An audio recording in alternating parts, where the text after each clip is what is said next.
Handled properly, retail can be an enhancement to your service and a big boost to your salon profits. Handled badly, well, you're going to be doing a lot more dusting than selling. Here are my top tips on salon retail. All on Build Your Salon.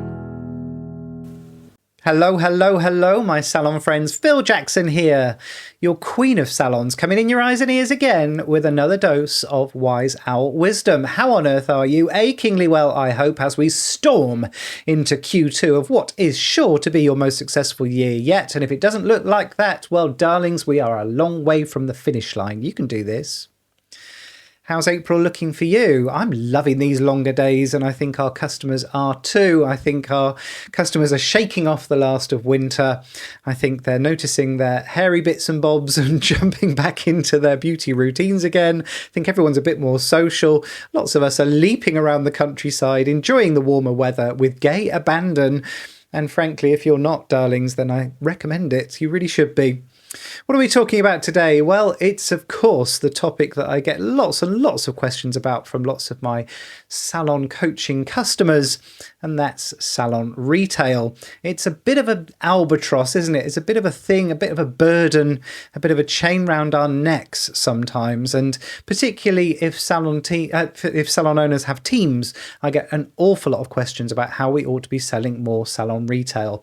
And I'm going to preempt this entire conversation by repeating an assertion which won't go down terribly well with our manufacturers, but if you don't want to retail, and if it's turned into something that is taking up so much of your time and so much of your energy, and we're still not getting good results with it, darlings, you don't have to retail at all if you don't want to. It is a perfectly valid business model to say, actually, we're not going to retail. We're going to recommend the products that are right for the customers, regardless of where they come from, and we're not because we happen to have that product sat on our shelves gathering dust. I think there's an argument to be made for that. And if you've got to the stage where it's so soul destroying and so draining for you, then I would genuinely think about that as an option. But I'm going to assume for the rest of this episode that you've decided, for whatever reason, that retail is going to be part of your business. And if it's going to be part of your business, my love, then it needs to be a profitable part of your business. Otherwise, your Uncle Phil doesn't want to see it at all. It needs to earn its space in your salon. Otherwise, we might as well rip those shelves out, build another beauty room, or put another couple of sections in with mirrors, and let's be making money on service instead. But assuming you want to retail, well, what are my top tips? And I've refined this down over a number of years, and I'm going to give you the 3 biggest tools that I have for selling more retail, particularly if numbers are slow to start with. And the first one is around our consultations. Now, I don't want you to be hiding from the fact that we want to sell more products. I go into a lot of salons where they've been coached by other people. I know, can you believe that anybody would want to be coached by somebody else? Mystery to me, baffling. But let's say they've been through a coaching program, or they've been through a group coaching program that's talked about retail before, and they say things like, well, we're not retailing, we're not selling, what we're doing is recommending. What we're doing is just showing customers the products that we're using. And frankly, my loves, I call bullshit on that. And particularly if you've got a team and you say things like, we're not selling to people, we're just recommending products to people. Your team is not stupid. They know what it is that you want them to do. And what you want them to do is sell more retail products. So you're much better to call a spade, call it out for what it is. We are selling, we are retailing.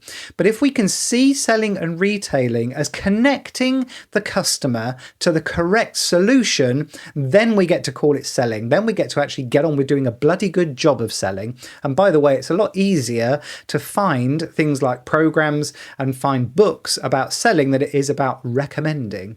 So let's just call it what it is. Now, assuming we're going to be selling, how do we go about doing that properly? And I think it needs to be part of your consultation process. So what I'm going to ask you to do And this has been a game changer for lots of salons that I've recommended this to over the years. I want you to bring that retail conversation all the way to the beginning of the visit. Because here's what happens in most salons. We enjoy our service, whether that be a facial or a massage or an aesthetic service, or whether we're getting our hair done and we've enjoyed that lovely blissful massage and we're looking fantastic as we look into the mirror.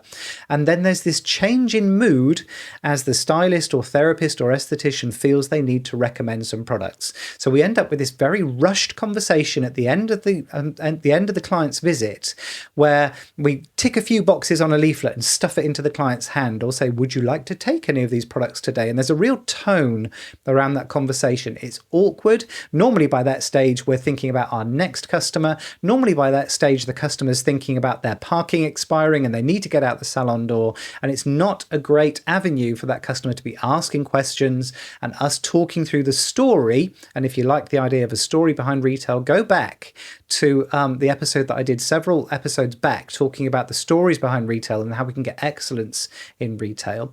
But if we like those conversations, we need to give them space and we need to give them time to breathe. So what I want you to do is start talking about retail much earlier in the visit. And my husband, by the way, is amazing at this. Now, don't go throwing yourselves out of windows because your Uncle Phil's married. I don't want you getting depressed that I'm not on the shelf waiting to be plucked. But my husband's really, really good at this. He's very strong on retail. In fact, I'm trying to get him to create a retail program because I think he could do really well. But what he will do, so bear in mind our background is hair. You need to translate this if you're in beauty or if you're in aesthetics. But what he'll do is talk through what the customer wants to achieve today with their hair. And then he'll say, yes, we can go ahead and create that look for you. But if we're going to, these are the products you're going to need to support that look, or these are the products you're going to need to maintain that color.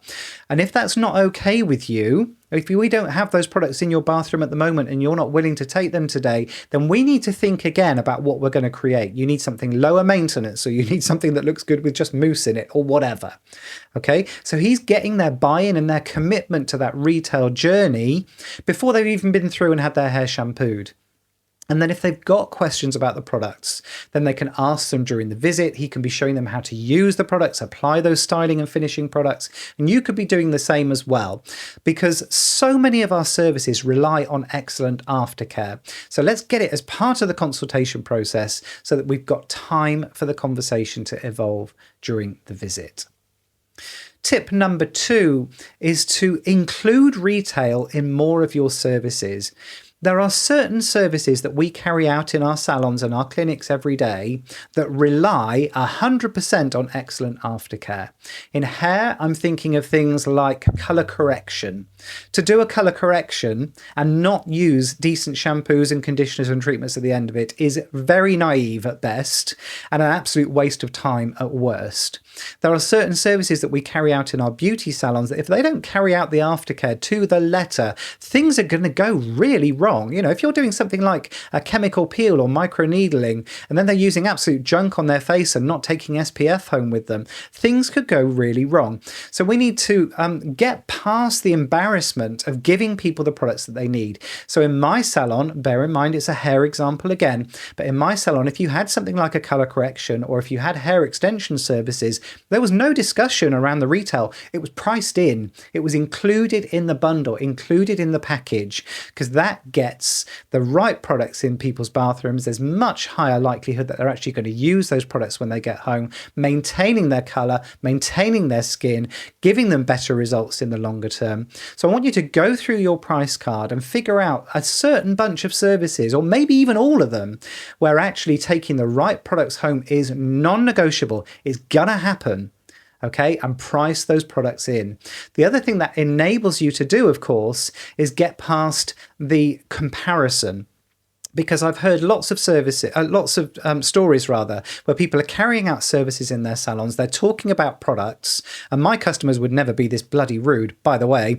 But customers are literally looking on Amazon to see whether they can get those products cheaper than they can in the salon. If it's priced into the service, there's a little bit of obscurity around that. They don't quite understand what they're paying for the product, what they're paying for the service, and there's no discussion around it anyway. You're taking those products home, so it gets past that that comparison problem. Also, if we're building a package together of service plus products, it's much harder for that person to compare your prices with the salon down the road because we're not comparing like with like anymore. So start bundling those products in at every available opportunity.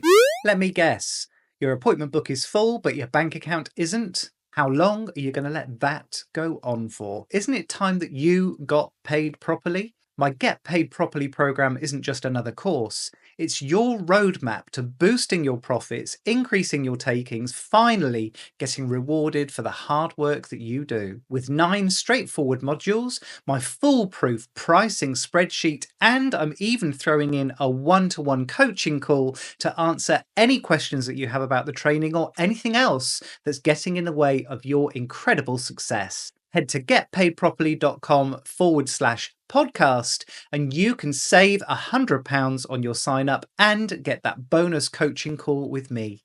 The program is backed by my signature 90-day no quibble guarantee.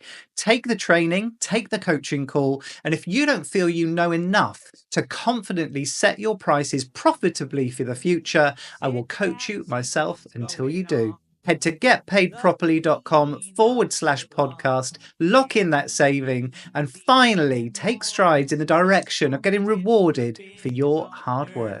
All on Build Your Salon.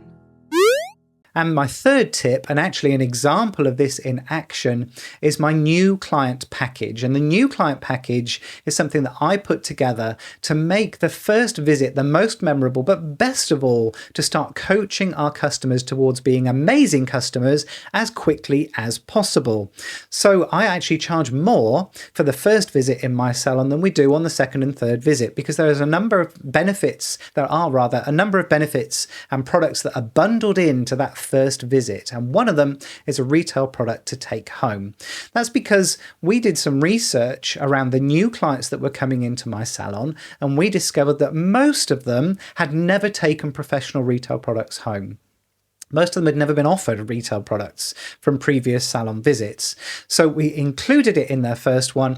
It actually increased our retail overnight. Firstly, because of course we've got a load of retail going out the door with every new client. But also, if you recommend, for example, a cleanser to somebody, the chances of them taking the moisturizer that goes with it increase. If you recommend a conditioner to somebody, the chances of them taking the shampoo that goes with it increase. So we had some people buying retail on the day. But here's the magic of including it in their first visit, because on visit number 2, we have a natural, no embarrassment opener to start talking about retail again. We can start with a conversation with something like, how did you get on with that shampoo that I sent you home with? Was it rich enough? Was it too heavy? Did you want something lighter? You must be running out by now. Did you want to take the conditioner this time? Try the treatment that goes with it. So it gives us a no pressure opener to start talking about retail on visit number 2. So I promise that including it in your first visit is a huge door opener to all of those retail conversations further down the line. But it also puts in mind the expectation with your new clients that they will go home with retail on the regular.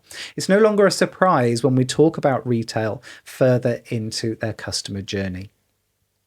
So that's my 3 top tips, and actually I'm going to give you a little bonus one. I'm going to actually couch this in an observation that I've seen a lot of salons that are really struggling with retail, but they're struggling with retail because they're carrying the wrong products. And I don't mean that they're carrying shit. I mean they're carrying good quality products, but there isn't alignment between their brand, their salon brand or clinic brand that they're trying to create.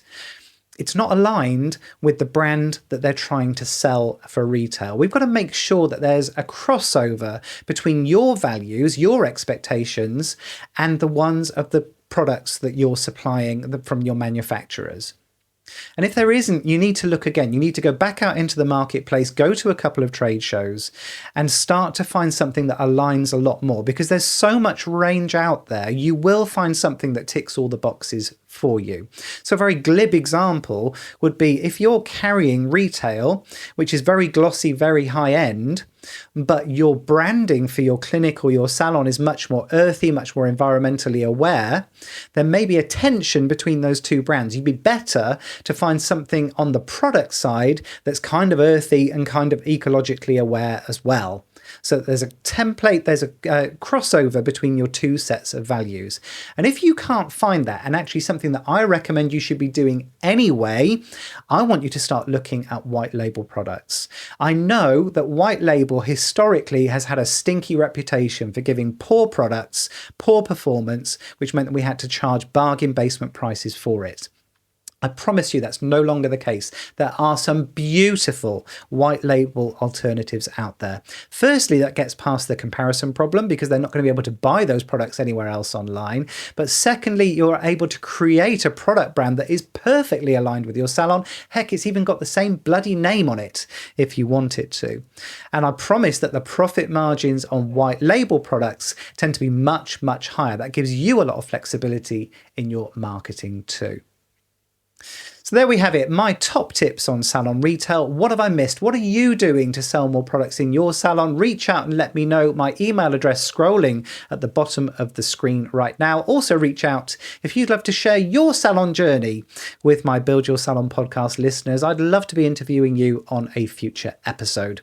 Just 7 short days until I'm coming in your eyes and ears again with another dose of my wise owl wisdom. And until then, take care.